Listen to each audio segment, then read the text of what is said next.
So yun, good morning mga kabakerd, mga followers. So konting tips lang sa ating mga alaga about sa ating mga manok. So ngayon, meron ba kayo mga kabakerd, mga followers na namumutla na mga manok? So itong ibibigay ko sa inyo mga followers is effective na subok ko na dito sa aking backyard. Lalong-lalo na sa mga backyard natin na wala masyadong natutuka na mga damo yung ating mga alaga, kasi sa damong mga kabakyard, mga followers, napaka-importante yan sa ating mga alaga kasi meron silang nakukuha dyan na vitamins, nutrients, and minerals. So kung wala naman tayong damo sa ating backyard, so ang ginagawa ko mga kabakyard is nagbibigay na lang ako ng prutas sa ating mga alaga. Prutas or vegetable, mas mabuti yun na bigyan natin sila.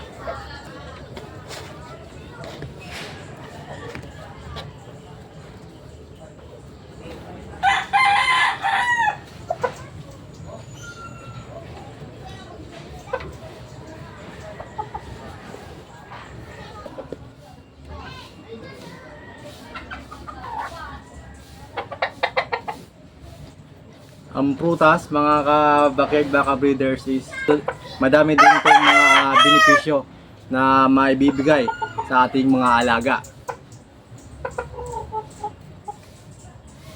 Para makatipid tayo mga ka-backyard, so ang ginagawa ko, once na kasi mahal yung mga prutas ngayon, so hahanap tayo punta tayo ng palengke, and then hanap tayo ng yung mga masyadong ripe na, yung masyadong hinog na hindi na pwedeng ibenta.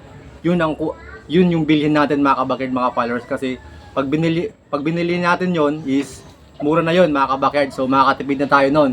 So kung nag-iisip kayo na mahal yung prutas, kung wala tayong masyadong pambili kasi mahal, so punta tayo ng palengke mga kabakerd, so hanap tayo na yung mga hindi na pwedeng ibenta, yung mga masyadong hinog na, so yun ang bilhin natin, so makakamura tayo doon mga kabakerd.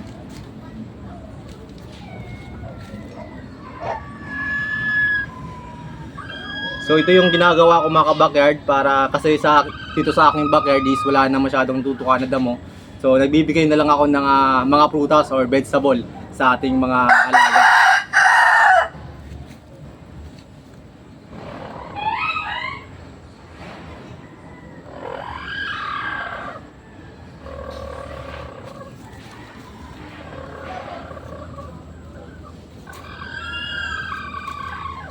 So mapapansin nyo mga kabakerd, mga followers, so panagbibigay tayo ng prutas sa ating mga alaga, mapapansin nyo mga kabakerd, so pulang-pulang ang nilang mga mata, pati yung mga mukha, and then mga kaliskis nila.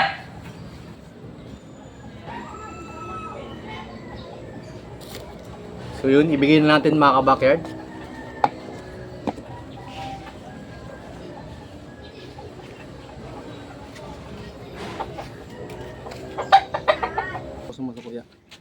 So yun, ibigay natin mga kabakerd sa ating mga alaga.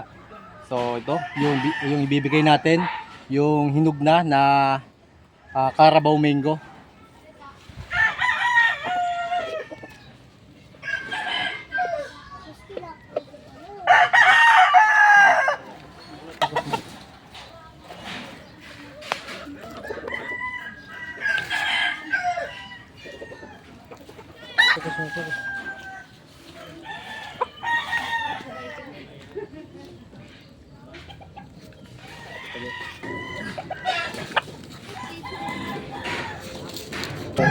Ganun lang mga ka-backyard, mga ka-followers. So sana ngayong araw ay meron akong naibagi or na-share about sa ating mga alagang mga manok.